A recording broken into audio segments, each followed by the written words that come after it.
ರೈತರ ಬೆಳೆಗಳಿಗೆ ಸೂಕ್ತ ಪರಿಹಾರ ಮತ್ತು ಸೂಕ್ತ ದರ ನಿಗದಿ ಮಾಡಬೇಕು. ರೈತರ ಬೆಳೆಯನ್ನ ಕಾಡು ಪ್ರಾಣಿಗಳಿಂದ ರಕ್ಷಣೆ ಮಾಡಲು ಅರಣ್ಯ ಇಲಾಖೆ ಅಗತ್ಯ ಕ್ರಮ ಕೈಗೊಳ್ಳಬೇಕು ಎಂದು ಪ್ರಗತಿಪರ ಕೃಷಿಕ ನಾಗರಾಜ ನಾಯ್ಕ ಕಾಗಲ್ ಆಗ್ರಹಿಸಿದರು. ಕೃಷಿ ಇಲಾಖೆ ಕುಮಟಾ ವತಿಯಿಂದ ಜಿಲ್ಲಾ ಕೃಷಿ ತರಬೇತಿ ಕೇಂದ್ರ ಕುಮಟಾದಲ್ಲಿ ಆತ್ಮ ಯೋಜನೆ ವತಿಯಿಂದ ಆಯೋಜಿಸಿದ್ದ ರೈತರ ದಿನಾಚರಣೆ ಕಾರ್ಯಕ್ರಮದಲ್ಲಿ ಪಾಲ್ಗೊಂಡ ಪ್ರಗತಿಪರ ಕೃಷಿಕ ನಾಗರಾಜ ನಾಯ್ಕ ಕಾಗಲ್ ಮಾತನಾಡಿ, ಕಾಡು ಪ್ರಾಣಿಗಳ ಹಾವಳಿಯಿಂದ ರೈತರು ಕಂಗೆಟ್ಟಿದ್ದಾರೆ. ಇಲಾಖೆ ಸರ್ಕಾರ ರೈತರ ಕಷ್ಟ ನಷ್ಟಗಳನ್ನು ಅರಿತು ನೆರವಿಗೆ ಧಾವಿಸಬೇಕು ಎಂದರು.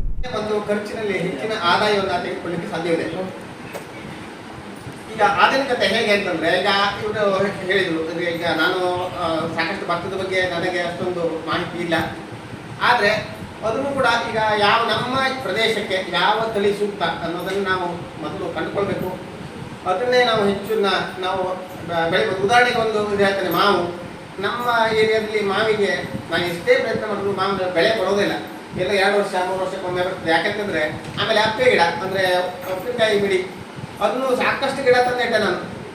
ಆದರೂ ಅದು ಏನೂ ಬರೋದಿಲ್ಲ. ಯಾಕಂತಂದರೆ ಸಮುದ್ರದ ಹವಾ ಎಲ್ಲಿವರೆಗೆ ಸರಿಯಾಗಿ ಹೋಗ್ತದೆ ಅಲ್ಲಿಂದ ಅಪ್ಪೆ ಮಿಡಿ ಅಂದರೆ ಇದು ಬರೋದಿಲ್ಲ. ಈಗ ನಮಗೇನಾಗಿದೆ, ಕೋಸ್ಟಲ್ಲೂ ಅಲ್ಲ, ಆ ಕಡೆ ಮಲೆನಾಡು ಪೂರ್ತಿ ಮಲೆನಾಡು ಅಲ್ಲ. ಹಾಗೆ ಆ ಥರ ವಾತಾವರಣದಲ್ಲಿ ಮಾವು ಸೂಕ್ತ ಅಲ್ವೇ ಇಲ್ಲ. ಸಹಾಯಕ ಕೃಷಿ ನಿರ್ದೇಶಕ ವೆಂಕಟೇಶ್ ಮೂರ್ತಿ ಟಿಸಿ ಮಾತನಾಡಿ, ಕೃಷಿ ಇಲ್ಲದೆ ನಾವು ಜೀವನ ನಡೆಸುವುದು ತುಂಬಾ ಕಷ್ಟಕರ. ರೈತ ಯಾವಾಗಲೂ ದಾನಿ, ತನಗೋಸ್ಕರ ಏನನ್ನ ಅಪೇಕ್ಷಿಸುವುದಿಲ್ಲ. ಕೃಷಿಯನ್ನು ನಿರ್ಲಕ್ಷಿಸದೆ ಕೃಷಿಯನ್ನ ಪ್ರೀತಿಸಿ ಎಂದರು. ಕೂಡ ನಮ್ಮ ದೊಡ್ಡಪಟ್ಟಾಗೆ ಅವರು ಒಕ್ಕಲ್ತನ ಮಾಡ್ತಿದ್ರು. ಒಂದು 9 ಎಕರೆ ಇತ್ತು. 9 ಎಕರೆ ಇತ್ತು, ಒಕ್ಕಲ್ತನ ಮಾಡ್ತಿದ್ರು.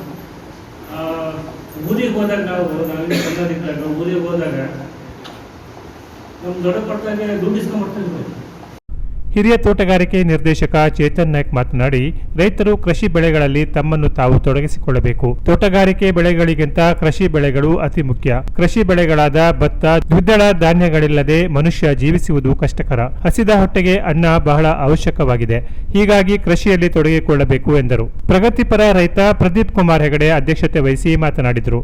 ಎವಿಪಿ ಸಂಸ್ಥೆಯ ಗಣಪತಿ ನಾಯ್ಕ್ ರೈತ ದಿನಾಚರಣೆಯ ಮಹತ್ವ ತಿಳಿಸಿದರು. ಕಾರ್ಯಕ್ರಮದಲ್ಲಿ ಕೃಷಿಯಲ್ಲಿ ಸಮಗ್ರ ಬೆಳೆ ಪದ್ಧತಿ ಮಾಡಿದ ಸಣ್ಣಿ ರಾಮಗೌಡ ಗೋಕರ್ಣ, ತರಕಾರಿ ಮತ್ತು ತೋಟಗಾರಿಕೆ ಬೆಳೆಗಳ ನಿರ್ವಹಣೆಗಾಗಿ ರಾಮ ವಾಮನ್ ಗೌಡ ಹೊಸ್ಕೇರಿ, ಸಾವಯವ ಕೃಷಿ ಪದ್ಧತಿಗಾಗಿ ಶಿವು ಬೀರಪ್ಪ ಪಟಗಾರ್ ಬರ್ಗಿ, ಸಮಗ್ರ ತೋಟಗಾರಿಕೆಗಾಗಿ ವೆಂಕಟೇಶ್ ಮಾಧವ್ ಭಂಡಾರ್ಕರ್ ಅಳವಳ್ಳಿ, ಕೃಷಿಯಲ್ಲಿ ಸಮಗ್ರ ಬೆಳೆ ಪದ್ಧತಿಗಾಗಿ ಜಯವಂತ ಶಂಕರ್ ಗೌಡ ಎಡತಾರೆ, ಈ 5ರನ್ನ 2024-25ನೇ ಸಾಲಿನ ಆತ್ಮ ಯೋಜನೆಯಡಿ ಆಯ್ಕೆಯಾದ ತಾಲೂಕು ಮಟ್ಟದ ಶ್ರೇಷ್ಠ ಕೃಷಿಕ ಪ್ರಶಸ್ತಿಗೆ ಸನ್ಮಾನಿಸಿ ಪ್ರಶಸ್ತಿ ಪ್ರದಾನ ಮಾಡಲಾಯಿತು. ಈ ಸಂದರ್ಭದಲ್ಲಿ ಆತ್ಮ ಯೋಜನೆಯ ಸಿಬ್ಬಂದಿಗಳಾದ ಮಂಜುನಾಥ್ ರೇವಣ್ಕರ್, ನಂದಿತಾ ಪಡಗಾರ್, ಮಂಜುನಾಥ್ ಇದ್ರು. ಇಲಾಖೆಯ ಸಿಬ್ಬಂದಿ ಧನಂಜಯ್ ನಾಯ್ಕ್ ನಿರೂಪಿಸಿದರು. Canara plus news, Kumta.